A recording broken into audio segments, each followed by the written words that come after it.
في الفيديو ده قررت اطل عليكم بالجلابية المصرية. مساء الخير، واللهم صل وسلم وبارك على سيدنا محمد.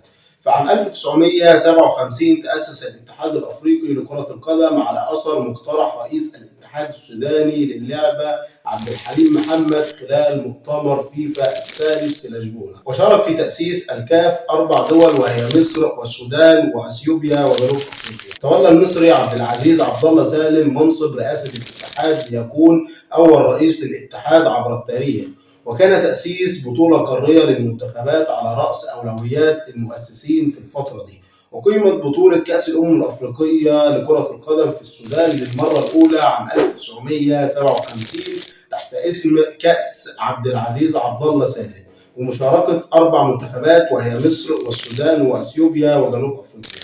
لكن تم استبعاد جنوب أفريقيا من البطولة بسبب اتباع سياسة التفرقة العنصرية بين البيض والسود داخل البلاد. وصعدت أثيوبيا للنهائي مباشرة بعد استبعاد جنوب أفريقيا. وتمكن المنتخب المصري من الفوز على نظيره السوداني بهدفين لتصل مصر للمباراة النهائية. في المباراة برباعية نظيفة على أثيوبيا سجلها بالكامل محمد دياب العطار ليكون أول هداف للبطولة الأفريقية عبر التاريخ برصيد 5 أهداف.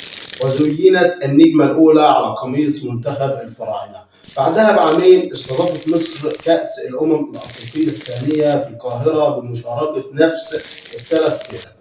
وقد أقيمت البطولة بنظام المجموعة الواحدة. ونجح المنتخب الفراعنة في حصد اللقب للمرة الثانية على التوالي بقيادة محمود الجوهري. مرحلة التطور. في العام 1993 تطور شكل المنافسة بالبطولة الأفريقية من مرحلة خروج المغلوب فقط إلى مجموعتين من 3 فرق. وأقيمت هذه النسخة في غانا. ضمت المجموعة الأولى غانا وأثيوبيا وتونس. المجموعة الثانية السودان ومصر ونيجيريا. توج صاحب الأرض غانا باللقب بعد الفوز على السودان بثلاثية.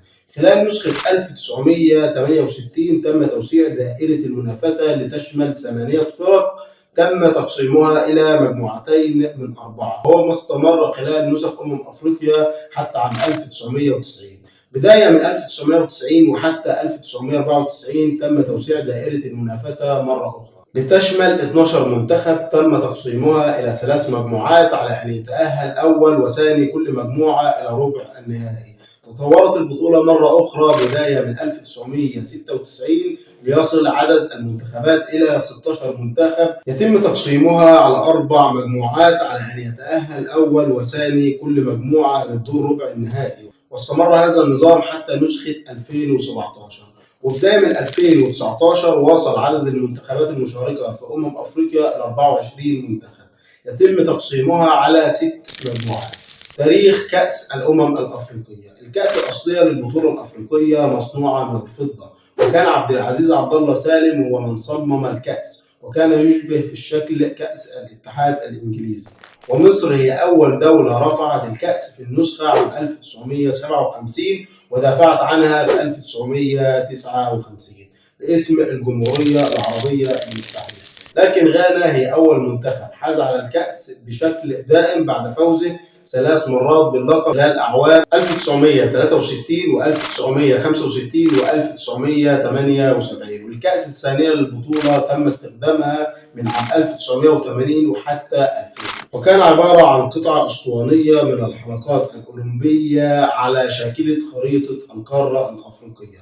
والكأس الثالثة للبطولة بدأ استخدامها من 2001 وحتى النسخة الحالية في 2026، ويشبه فنجان مطلي بالذهب مزين بأشكال كروية ومصمم وصنع في أرقام قياسية في أفريقيا. منتخب مصر هو الأكثر حظاً للقب أفريقيا ب7 ألقاب، وبفارق لقب عن صاحب المركز الثاني الكاميرون.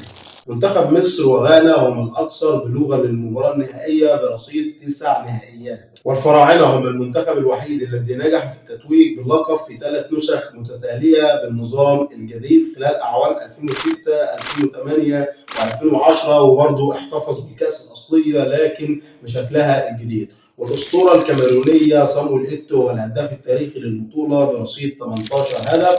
والعميد حسام حسن لاعب منتخب مصر هو أكبر لاعب سنا يسجل في تاريخ البطولة، وذلك بهدفه في الكونغو الديمقراطية خلال نسخة 2006 عن عمر يناهز 39 سنة و5 أشهر. والحارس الدولي السابق عصام الحضري هو أكبر لاعب سنا يشارك في مباراة في أفريقيا بخوضه نهائي نسخة 2017 في حراسة تعرين مصر أمام الكاميرون عن عمر يناهز 45 عام. وهو أيضا صاحب رقم القياسي الأكثر لاعب تتويج أفريقيا بالتساوي مع نجم الفراعنة المعتزل أحمد حسن برصيد 4 ألقاب لكل منهم. والمصري محمود الجوهري والنيجيري ستيفان كيشي هما الوحيدان اللذان حققا اللقب كلاعبين ومدربين مع منتخبات بلادهم، بينما يعد الإيفواري لوران بوكو هو الوحيد الذي سجل 5 أهداف في مباراة واحدة أفريقيا، وذلك في نسخة عام 1970 بشباك إثيوبيا. النسخة الحالية من أفريقيا 2026 هتتلعب على الأراضي المغربية العربية، ومتوقع تكون النسخة الأقوى في تاريخ كأس